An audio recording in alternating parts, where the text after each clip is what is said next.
जय हिंद साथियों, स्वागत है आप सभी का आपके अपने परिवार मैथ्स गुरु मनीष में। दोस्तों मैं हूं एमके एक्सपर्ट और आप सभी कैसे हैं? आई होप आप सभी अच्छे होंगे। और आज कुछ टेक्निकल इशू आ गया है जिसकी वजह से आप लोग का क्लास नहीं हो पा रहा है। लेकिन क्लास नहीं हो रहा है इसका यह मतलब नहीं है कि हम लोग बैठे हैं या फिर कुछ ऐसा।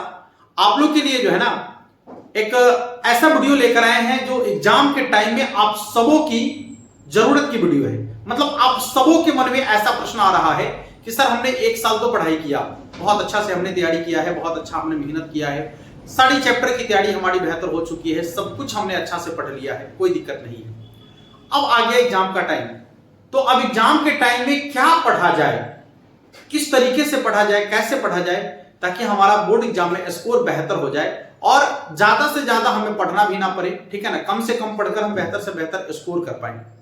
या फिर बहुत सारे ऐसे बच्चे होंगे जो अभी तक मैथमेटिक्स पढ़े ही नहीं है, मतलब शुरू कर रहे हैं अब, तो उन लोगों का भी कुछ प्रश्न होता है कि सर हम क्या करें, हम तो इससे पहले हमारी तैयारी बेहतर नहीं हो पाई, हम नहीं पढ़ पाए। तो हमारी तरफ से जो है ना उन सभी बच्चों के लिए एक प्रयास है। और आपको बता दें कि ये प्रयास नहीं कर सकते, ये हमने एनालिसिस किया है, ठीक है ना। आपको भी हम बता देते हैं कि आपको जो बता देते हैं उसको आप जाकर क्वेश्चन बैंक में एक बार मिलाइएगा। जब आप मिलाइएगा तो आपको एकदम सच पता चल जाएगा कि सच्चाई कितनी है, ठीक है ना। तो आज के इस वीडियो में हम आपको जो है ना आपकी मदद करना चाहते हैं और आपको यह बताना चाहते हैं कि आप बोर्ड एग्जाम 2024 के लिए किस किस चैप्टर को यदि आप बेहतर तरीके से पढ़ लेते हैं तो आप बोर्ड एग्जाम में बेहतर स्कोर कर सकते हैं। जिनकी तैयारी पहले से बेहतर है, जिन्होंने पूरे के पूरे मैथमेटिक्स को अच्छा से पढ़ा है, ठीक ना, वो 100 में 100 अंक ला सकते हैं आसानी से। और जो पहली बार मैथमेटिक्स को पढ़ रहे हैं या जिन्होंने अच्छा से नहीं तैयारी किया है, ठीक ना, उन बच्चों के लिए हम एक बात और कह देना चाहते हैं कि आप 60 से 70 अंक तो ला सकते हैं, लेकिन सिर्फ और सिर्फ एग्जाम पास मतलब करना हुआ वो, इससे ज्यादा बहुत बेनिफिट होता नहीं है। हम इसके सख्त विरोधी हैं कि किसी भी शॉर्टकट रास्ते से आपको सफलता मिले, वो सफलता टिकाऊ नहीं होता है या उसका कोई ज्यादा वैल्यू नहीं होता है, उसकी कोई ज्यादा महत्व नहीं होती है, वो आगे तक नहीं चल पाता है। यदि आप पूरी तैयारी बेहतर से करके और तब एग्जाम पास करते हैं, भले एग्जाम में थोड़ा कम मार्क्स लाते हैं, कोई फर्क नहीं पड़ता है, लेकिन आपके पास नॉलेज होता है तो आप उसके आधार पर कुछ बेहतर कर सकते हैं। लेकिन यदि आप किसी शॉर्टकट रास्ते से किसी एग्जाम को पास कर जाते हैं तो वो आपके लिए टिकाऊ नहीं होता है, उसका बहुत ज्यादा कोई मतलब बेहतर बनता नहीं है, ठीक है ना। हाँ, फिर भी बस आपके हेल्प के लिए ये वीडियो डाला जा रहा है और हमने यहां लिखा है कि सिर्फ 4 चैप्टर को ठीक से यदि पढ़ लिया जाए, यदि आप सिर्फ 4 चैप्टर को ठीक से पढ़ लेते हैं तो आप बोर्ड एग्जाम में 100 में से 100 अंक आसानी से कर सकते हैं। लेकिन वैसे बच्चे जिनकी तैयारी पहले से बेहतर है और जिनकी तैयारी नहीं है, वो यदि इन 4 चैप्टर को पढ़ लेते हैं तो वो फेल तो नहीं करेंगे, 70 से 75 अंक, 60 से 65 अंक आसानी से ला सकते हैं इन 4 चैप्टर को पढ़कर, ठीक है ना। अब आपके मन में यह प्रश्न चल रहा है कि आखिर वो 4 चैप्टर है कौन, ठीक है ना, जिसको पढ़कर हम इतना बेहतर स्कोर कर सकते हैं। उससे पहले हम आपको पूरे एग्जाम के एनालिसिस करना चाहेंगे और एग्जाम के पैटर्न की बात करना चाहेंगे, एग्जाम के क्वेश्चन के लेवल की बात करना चाहेंगे कि आपके बोर्ड एग्जाम में किस लेवल का क्वेश्चन पूछने की संभावना है, ठीक है ना। आइए पहले बात करते हैं, फिर इस पर बात करेंगे धीरे धीरे। सबसे पहले तो आप यहां से देखिएगा, देखिए यहां पर हमने पूरा का पूरा एग्जाम का एनालिसिस किया है जो आपके बोर्ड एग्जाम में क्वेश्चन आपसे पूछे जाएंगे। आपको पता है कि आपके बोर्ड एग्जाम में कुल मिलाकर 138 प्रश्न आपसे पूछे जाएंगे, जिनमें से आपको किन्हीं 69 प्रश्नों का जवाब देना है, 69 प्रश्नों का जवाब देना है। अब आप यदि 138 प्रश्नों की बात करते हैं तो टोटल 138 प्रश्न जो बनते हैं, जिसमें से 100 ऑब्जेक्टिव क्वेश्चन होते हैं, वस्तुनिष्ठ प्रश्न, जिसके लिए आपको एक प्रश्नों के लिए एक प्रश्नों के सही जवाब पर आपको 1 अंक दिए जाएंगे। तो वो आपसे 100 प्रश्न पूछा जाएगा, जिनमें से किन्हीं 50 प्रश्नों का जवाब आपको देना है, ठीक है। तो 50 प्रश्न आपके यहां से बनेंगे और 50 अंक आपको यहां से मिलेगा। इसके बाद आपका जो बोर्ड एग्जाम है उसमें लघुतरीय प्रश्न पूछे जाते हैं, ठीक है ना, जिसके लिए आपको 2 अंक दिया जाता है एक प्रश्न के लिए। तो वो जो प्रश्नों की संख्या है वो टोटल 30 प्रश्न आपसे पूछे जाएंगे, जिनमें से किन्हीं 15 प्रश्नों का जवाब देना है, ठीक है ना। और उसके लिए आपको 15 दूनी 30 अंक मिलेंगे। तो 50 यहां से और 30 यहां से, 50 और 30 कुल मिलाकर 80 अंक हो गया। और यदि आप बात करें तो आपके बोर्ड एग्जाम में लॉन्ग टाइप क्वेश्चन भी पूछा जाता है, दीर्घतरीय प्रश्न पूछे जाते हैं, ठीक ना, जिसमें आपको जो है ना एक प्रश्न के लिए 5 अंक दिया जाता है और कुल मिलाकर प्रश्न आपसे 8 पूछे जाते हैं, जिनमें से किन्हीं 4 प्रश्नों का जवाब देना है। और यदि आप चारों के चारों प्रश्न का जवाब दे देते हैं तो 5 को 4 से गुना करके 20 अंक आपको यहां से मिलेगा। 50 अंक आपको यहां से मिलने वाला है, ठीक है ना, 30 अंक यहां से मिलने वाला है और 20 अंक यहां से मिलने वाला है। टोटल को यदि हम ऐड करते हैं तो टोटल मिलाकर 100 अंक आपका बनता है। तो 100 अंक का टोटल आपका एग्जाम होता है, ठीक है, ये आपको पता है और फिर ये आप देख सकते हैं। इसके बाद बात आप लोगों से यह भी करना है कि आप लोगों का कहना है कि सर क्वेश्चन का लेवल क्या होना है। देखिए हम आपको बता दें कि जब से कोरोना काल लागू हुआ है हमारे देश में और कोरोना काल के बाद जो भी एग्जाम हुए हैं सभी एग्जाम के पैटर्न को यदि देखा जाए तो वो इसी पैटर्न को फॉलो कर रहा है, खासकर बिहार बोर्ड का एग्जाम, ठीक है ना।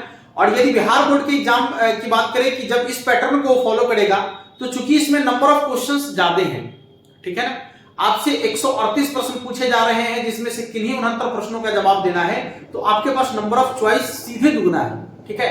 तो नंबर ऑफ क्वेश्चन ज्यादा होने की वजह से क्वेश्चन का क्वालिटी डाउन होने की संभावना होती है।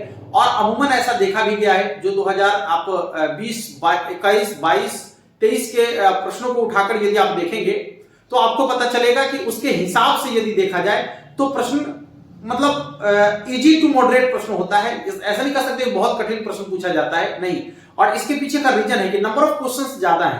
तो ये आपको बता दें कि एक टेक्निकल चीजें हम आपको बताते हैं कि जैसे ही नंबर ऑफ क्वेश्चंस ज्यादा होगा वैसे ही क्वेश्चन का जो क्वालिटी होगा वो अपने आप डाउन हो जाता है, क्योंकि नंबर ऑफ क्वेश्चन ज्यादा होने की वजह से वहां पर क्वेश्चन अधिक से अधिक संख्या में क्वेश्चन सेटर को लिखना पड़ता है। ज्यादा से ज्यादा प्रश्न उठाना है, चीजें उतना ही है, उसी में से ज्यादा प्रश्न उठाना है, तो फिर वो क्या करता है कि इजी प्रश्न को भी उठाकर उसमें डाल देता है। तो कुछ प्रश्न तो होते हैं जो वाकई में थोड़ा डिफिकल्ट होते हैं, या जिसके बारे में आपको जानकारी नहीं होता है वो प्रश्न आपके लिए डिफिकल्ट हो जाता है। लेकिन इसमें 50% से ज्यादा प्रश्न जो होता है ना बिल्कुल सिंपल होता है, जिसको आप आसानी से लिख सकते हैं यदि आपने थोड़ी बहुत पढ़ी है, थोड़ा सा तैयारी यदि आपने किया है। ऑब्जेक्टिव क्वेश्चन को ऑब्जेक्टिव तरीके से बनाने का यदि कॉन्सेप्ट आपको पता है तो फिर आप इजी वे में आप आसानी से क्वेश्चन का सॉल्यूशन कर लेते हैं, ठीक है। हाँ, तो इसमें आपको बहुत ज्यादा घबराने की जरूरत नहीं है, एग्जाम का यही पैटर्न होने वाला है, ठीक है। अब आइए मुख्य रूप से यदि यहां बात करते हैं तो एक बार आप इस चार्ट पर अच्छा से ध्यान दीजिएगा। देखिए यहां पर ऑब्जेक्टिव मतलब सभी चैप्टर के नाम हमने बारी बारी से लिखा है और किस चैप्टर से कितने ऑब्जेक्टिव और कितने सब्जेक्टिव प्रश्न पूछे जाते हैं इसका एनालिसिस हमने किया है, ठीक है ना। आप देख सकते हैं सब में हमने मार्क कर दिया है यहाँ पर गोल गोल घेर कर। तो आप इस पूरे के पूरे चार्ट को एक बार अच्छा से देखिए, क्योंकि हम यदि बताने लगेंगे तो वीडियो बड़ा हो जाएगा, बोरिंग हो जाएगा, इसलिए आप खुद ही इसको एक बार अच्छा से देख लीजिएगा। हम सिर्फ उसी चैप्टर पर नजर डालेंगे जो 4 चैप्टर आपको बताने के लिए हम यहाँ आए हैं, बाकी आप खुद से देख लीजिएगा, ठीक है। हाँ, देखिए सबसे पहले तो यहां पर जो आपका इनवर्स ट्रिग्नो है, इनवर्स ट्रिग्नोमेट्री फंक्शन जो दूसरा चैप्टर आपका है, ये सबसे इंपॉर्टेंट है पूरे के पूरे क्लास 12 के लिए। ये रीड माना जाता है, क्यों? क्योंकि इसके जितने भी फॉर्मूला है, इसके जितने भी कॉन्सेप्ट है, बाकी के जैसे इंटीग्रेशन हो गया, डिफरेंशिएशन हो गया, एप्लीकेशन ऑफ इंटीग्रेशन हो गया, एप्लीकेशन ऑफ डेरिवेटिव्स हो गया, सब जगह इसकी फॉर्मूला की जरूरत है। तो आप इस चैप्टर को थोड़ा अच्छे से पढ़ेंगे, ठीक ना। यहां पर क्वेश्चन भी आपसे ऑब्जेक्टिव में 5 से 6 प्रश्न पूछ लिया जाता है, ठीक है, इसलिए आप इसको नहीं पढ़ेंगे। लेकिन इसमें जितना भी फॉर्मूला है ना, इसके फॉर्मूला की बहुत ज्यादा अहमियत है बाकी के चैप्टर में, ठीक है ना, इसलिए आपको इसको अच्छा से देखने की जरूरत है। तो ये इंपॉर्टेंट है आपके लिए, एक तो ये हो गया। दूसरा, यदि हम मैट्रिक्स और डिटर्मिनेंट को थोड़ा थोड़ा अच्छा से पढ़ ले, थोड़ा मतलब इसको हम ऐसे डाल ही रहे हैं, यदि हम इसको थोड़ा सा भी अच्छा से पढ़ लेंगे, क्योंकि इतना आसान चैप्टर है ये कि यदि हम इसको थोड़ा सा पढ़ लेंगे ना तो इसमें से आसानी से क्वेश्चन कर जाएगा, ठीक है ना। आप 3 से 4 प्रश्न आसानी से कर जाइएगा यहां से ऑब्जेक्टिव, कोई दिक्कत आपको नहीं होगा। थोड़ा आपको पढ़ लेना है इसमें से। इसके बाद मूल रूप से आपको डिफरेंशिएशन जो है ना, ये आपको बहुत अच्छे से पढ़ना है, डिफरेंशिएशन, क्योंकि यहां से 15 से 17 प्रश्न हमने लिखा है, यहां से 17 ही नहीं, हमने औसतन लिखा है ना, यहां से 20-20 प्रश्न पूछे गए हैं आपके बोर्ड एग्जाम में ऑब्जेक्टिव में।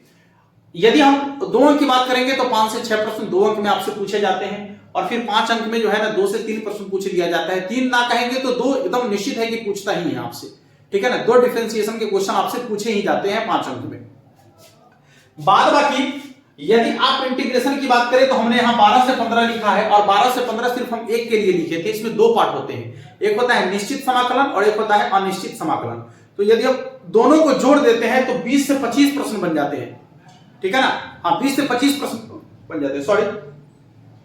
तो 15 इसका लीजिए और 20 इसका लीजिए, तो 15 20 35 यही हो गया, 5 यहां हो गया, तो 35 5 40 हो गया, ठीक है ना। 3 आपका चैप्टर हो गया, इंटीग्रेशन, डिफरेंशिएशन और फिर इसके बाद इनवर्स ट्रिग्नोमेट्री आप पढ़िएगा ही पढ़िएगा बहुत अच्छा तरीके से, ठीक है। आगे बढ़ जाते हैं। इसके बाद, ठीक है, इसके बाद यदि हम चलेंगे तो ये दोनों को एक ही हम मानते हैं, वेक्टर और 3D को दोनों एक ही है, ठीक है ना। थोड़ा सा इधर उधर है तो आप दोनों को एक ही मान लीजिए और ये दोनों को आप अच्छा से पढ़ लीजिएगा। इंटीग्रेशन 3D और वेक्टर को अच्छा से पढ़ लीजिएगा तो देखिए 12 से 13 प्रश्न यहां से बनते हैं, 52-53 प्रश्न हो गया, ठीक है ना। और एक छोटा सा आता है डिफरेंशियल इक्वेशन, ठीक है ना, जिसका अभी क्लास हम मैराथन क्लास लिए हैं, कल 12 बजे मैराथन क्लास हुई है उसकी, ठीक ना। उसका एक क्लास और भी कल होगा, ठीक है। अभी आप देख रहे हैं कि माइक वगैरह नहीं है, सीधे साउंड रिकॉर्ड हो रहा है, माइक खराब हो चुका है, ठीक है ना, इसकी वजह से आपका क्लास नहीं हो रहा है। माइक आ जाता है तो फिर आज शाम में क्लास होगा आपका, ठीक है ना। हाँ, तो फिर ये आपके लिए बहुत बेहतरीन हो जाएगा, ठीक है। तो एक डिफरेंशियल इक्वेशन आप देख लेंगे, अब कुल मिलाकर यहीं से आपका जो है ना 100 में से 100 अंक आने वाला है आसानी से। हाँ, और ग्राफ तो आप देख ही लीजिएगा, ठीक है ना। ग्राफ में से इस ऑब्जेक्टिव में भी 2 से 3 प्रश्न पूछे जा रहे हैं और आपका जो है ना 5 अंक में तो एक प्रश्न रहता ही है ग्राफ से, ठीक है ना। तो एक ग्राफ को देख लीजिएगा, बस यही 4 चैप्टर जो है ना आपको पढ़ लेना है अच्छा से। आप समझिए कि आपको बोर्ड एग्जाम में बेहतर से बेहतर स्कोर हो जाएगा, ठीक है। बहुत ज्यादा कठिन नहीं है, आसान है, आप कर सकते हैं इतना, ठीक है ना। इसलिए जो वक्त बचा हुआ है आपका, उस वक्त में आप इन सारे चैप्टर को बेहतर तरीके से देखें। और दूसरी बात, ये कभी मत मान लीजिएगा कि जो 4 चैप्टर पढ़े हैं उन्हीं को पढ़ना है, बाकी को छोड़ देना है, नहीं, उनको भी आप पढ़िए, ठीक ना। एग्जाम का पैटर्न यदि बिहार बोर्ड है तो कुछ भी हो सकता है, इसलिए जो पिछला एग्जाम हो रहा है उसके अकॉर्डिंग हमने आपको बताया है। आने वाले एग्जाम के बारे में कुछ भी नहीं कहा जा सकता है, या कोई भी नहीं कह सकता है कि क्वेश्चन का एग्जामिनर जो है किस तरीके का क्वेश्चन सेट करेगा। बात समझ में आ रहा है। इसलिए ऐसा नहीं है कि बाकी का चैप्टर इंपॉर्टेंट नहीं है, आपको पढ़ना है सब, ठीक है ना। बेहतर तैयारी आपकी होनी चाहिए, इसलिए सब कुछ आपको पढ़ने की जरूरत है, ठीक है। हाँ, मिलते हैं फिर आज शाम 6 बजे और तब तक के लिए आप सभी को जय हिंद।